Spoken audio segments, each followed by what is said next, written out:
Watchman, what of the night? The night vigils are intimate and tranquil. The body is still, the mind is still, the heart is still. The imagination is not always still because it is actually free to fly. What happens at night is dense, much sin, much prayer, much sadness, and many who are actually in despair. Many die at night, some alone under their own hand. And then what happens? There is an intersection, and time becomes eternity. It is difficult for us on this side to understand the change. I remember this coming up in the long Purgatory manuscript I translated years ago when in the Carthusian cell, and this was the answer from the soul therein, that nun. It is another dimension. One cannot understand it until one gets there. But there, time is seen for what it is, precious and irreversible. And this moment of preparation for one day, the pre-dawn, the vigil, the stillness of the night, is precious because it helps us to fire that rocket well in the awareness that it will come, it will be, whereas it has not yet been, and therefore it can be orientated. It will be having been, and it will never be again. This we can see and say before it is written. For we, with our will, write irreversibly and with indelible ink one more page on the book of life.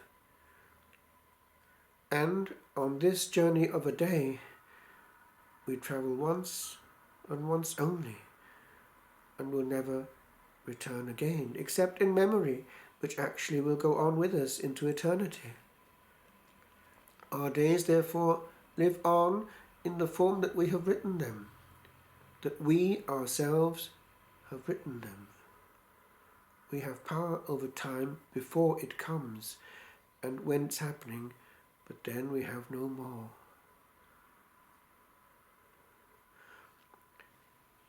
When, in 1984, I got back to La Trappe after being at the Charterhouse for 7 years and a quarter, the novice master, who was the same novice master I had known in 1976 and 1974, I had spent time there before, initially as a student.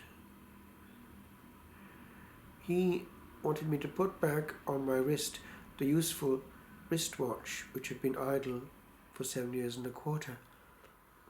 And as I looked at it, I thought how it had been beating time before in student days. And it had come on my 21st birthday, I believe, and therefore a moment of time which is important.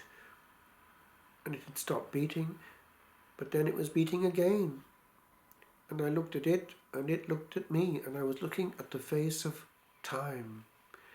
And as I looked on the little finger of the seconds, I saw this was beating, tapping the symphony of history.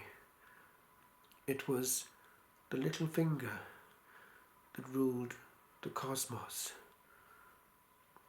And I thought, time is important, hugely, hugely important.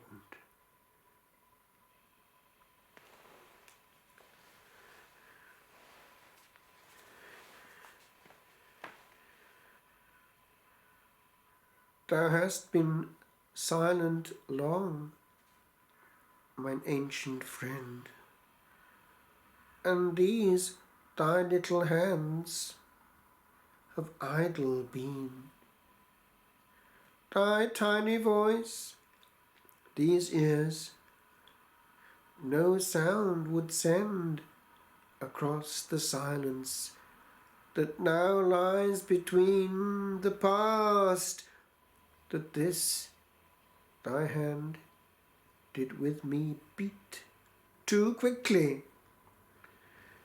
For in bliss thou changest speed, and as I burned, thy pulse did with mine heat. And this, the present, that again I heed in thy small chatter, slowly as it goes, to join each second thou dost rebaptize. Almighty friend, thy visage hourly shows the one sole truth that none will recognize. For here I am, and here I ne'er will be, where thou into dost soar eternity.